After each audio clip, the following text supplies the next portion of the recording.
Hello friends, knowledge hub में आपका स्वागत है। मैं हूँ आयन मालवी। आज हम देखने वाले हैं अलंकार। अलंकार मतलब क्या होता है? अलंकार का मतलब होता है अलंकार काव्य की शोभा को बढ़ाते हैं। ठीक है ना? जैसे किसी स्त्री की शोभा, है ना, कि आभूषणों से होती है, ठीक वैसे ही काव्य की शोभा अलंकार से होती है। ठीक है? काव्य में अलंकार चमत्कार पैदा करते हैं। ठीक है?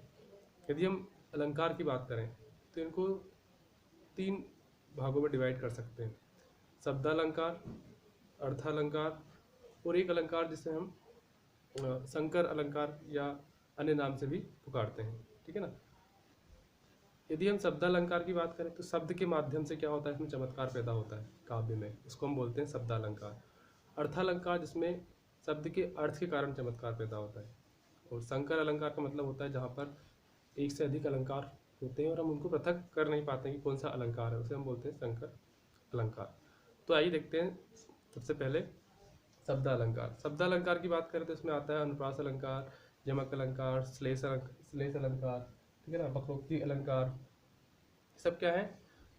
शब्दालंकार की। यदि हम अनुप्रास अलंकार की बात करें तो अनुप्रास अलंकार क्या होता है? जब किसी काव्य में एक ही वर्ण की आवृत्ति हो बार बार, तब वहाँ क्या होता है? अनुप्रास अलंकार होता है।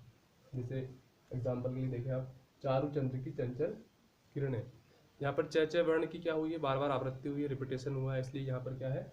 अनुप्रास अलंकार है। ठीक है? और ये क्या है? शब्दालंकार है, क्योंकि यहाँ पर ये च क्या है? शब्द है, यहाँ इसके अर्थ से कोई मतलब नहीं है। इस शब्द के कारण क्या हो रहा है? यहाँ पर शब्दालंकार है, मतलब अनुप्रास अलंकार है। नेक्स्ट है आपका यमक अलंकार। यमक मतलब होता है दो। जब कोई शब्द दो बार आए तो वहाँ क्या होता है? यमक अलंकार। जैसे एग्जाम्पल के लिए हम देखें, कनक कनक ते सोगुनी मादकता अधिकाय, है ना, बा खाए बोराए नरे बा पाए बोराए। यहाँ पर क्या है? कनक कनक कनक कनक शब्द दो बार आ रहा है ना? तो ये जब दो बार कोई शब्द आए तो वहाँ पर क्या होता है? आपका यमक अलंकार हो जाता है। ठीक है ना? और हर बार उसके अर्थ क्या होते हैं? अलग होते हैं। कनक कनक दो बार तो आया, लेकिन दोनों ही बार उसके अर्थ अलग हैं। एक बार कनक का अर्थ सोना है, गोल्ड है।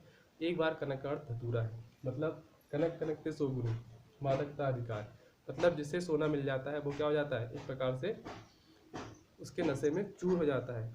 और जिसने कनक का सेवन कर लिया, मतलब जिसने धतूरे का सेवन कर लिया, वो भी क्या हो जाता है? उसके नशे में चूर हो जाता है। तो मतलब क्या है? कनक के यहाँ पर दो मतलब है। अब नेक्स्ट है पुनरुक्ति अलंकार। पुनरुक्ति अलंकार भी क्या है? ये भी एक प्रकार का शब्दालंकार ही है। ठीक है ना? पुनरुक्ति अलंकार में क्या होता है? जब कोई शब्द दो बार दोहराया जाता है, दो बार उस शब्द को दोहराना। पुनरुक्ति मतलब पुनः उसका अपीयरेंस आ रहा है, फिर से वो आ रहा है, उसको हम बोलते हैं पुनरुक्ति अलंकार। ठीक है?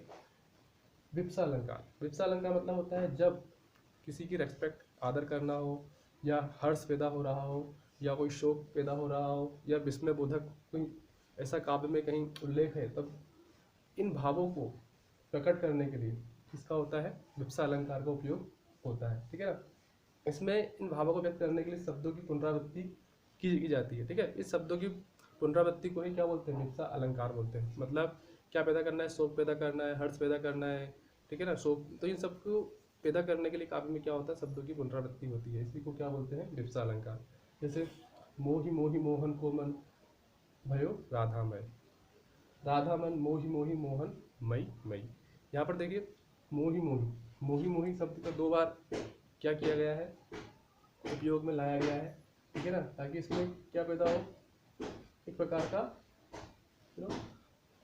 आदर पैदा हो, हर्ष पैदा हो, है ना? तो इसलिए यहाँ पर मोहि मोहि दो बार उपयोग किया गया है। यहाँ पर देखिए लास्ट में मई मई का भी दो बार उपयोग किया गया है, इसलिए यहाँ पर क्या है? विप्सा अलंकार है। नेक्स्ट है आपका वक्रोक्ति अलंकार। वक्रोक्ति अलंकार मतलब होता है जब कोई वक्ता, वक्ता मतलब जो स्पीकर है, बोलने वाला है, जब वो कुछ बोलता है तो उसके शब्दों का श्रोता द्वारा कुछ और ही अर्थ निकाला जाता है, तब वहाँ क्या होता है? वक्रोक्ति अलंकार होता है। वक्रोक्ति अलंकार को हम दो भागों में समझ सकते हैं: काकू अलंकार और श्लेष अलंकार।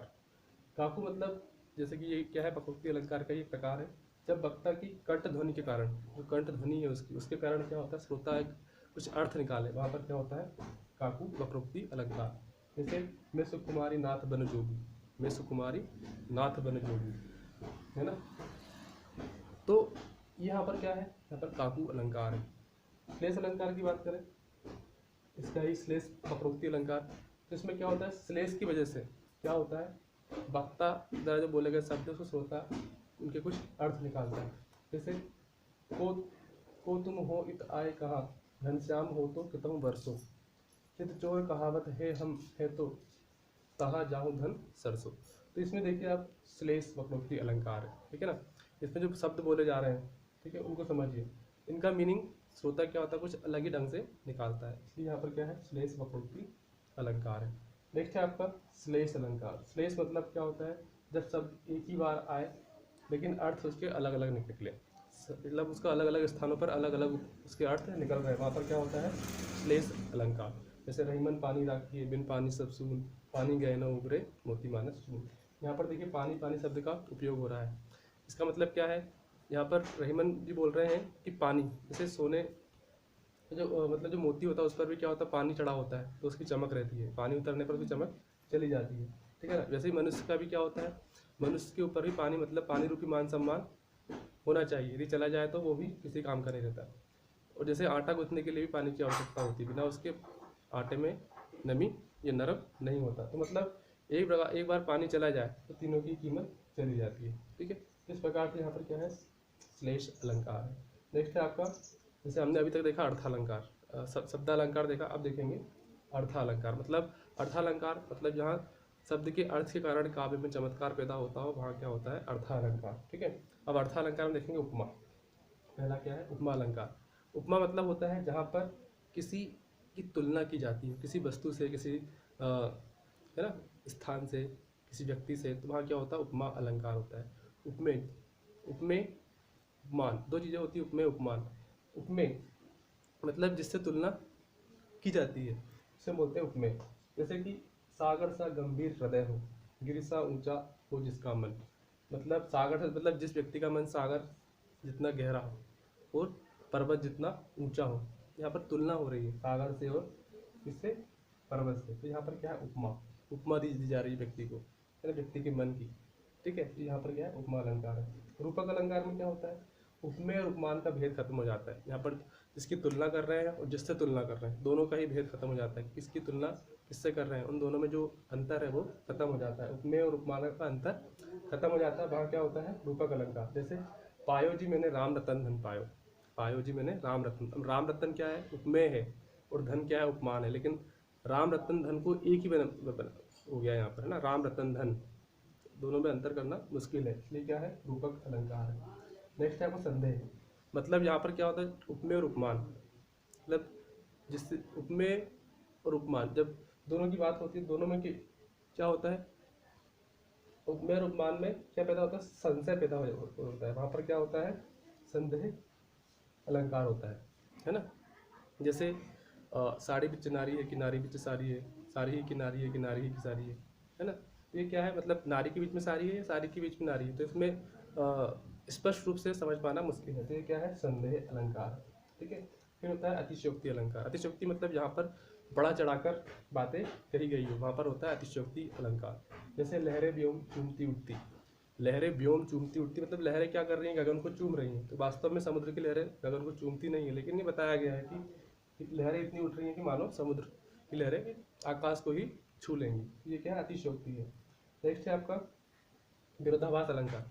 यहाँ पर क्या होता है विरोध का आभास होता है, वास्तविक कोई विरोध नहीं होता वास्तविक रूप से, सिर्फ विरोध का आभास जैसा लग सकता है, वहाँ पर क्या होता है विरोधाभास अलंकार होता है। जैसे है या अनुराग चित्त की कभी समझे नहीं कोई, जो जो जो बूढ़े श्याम रंग त्यो त्यो उज्जवल होए।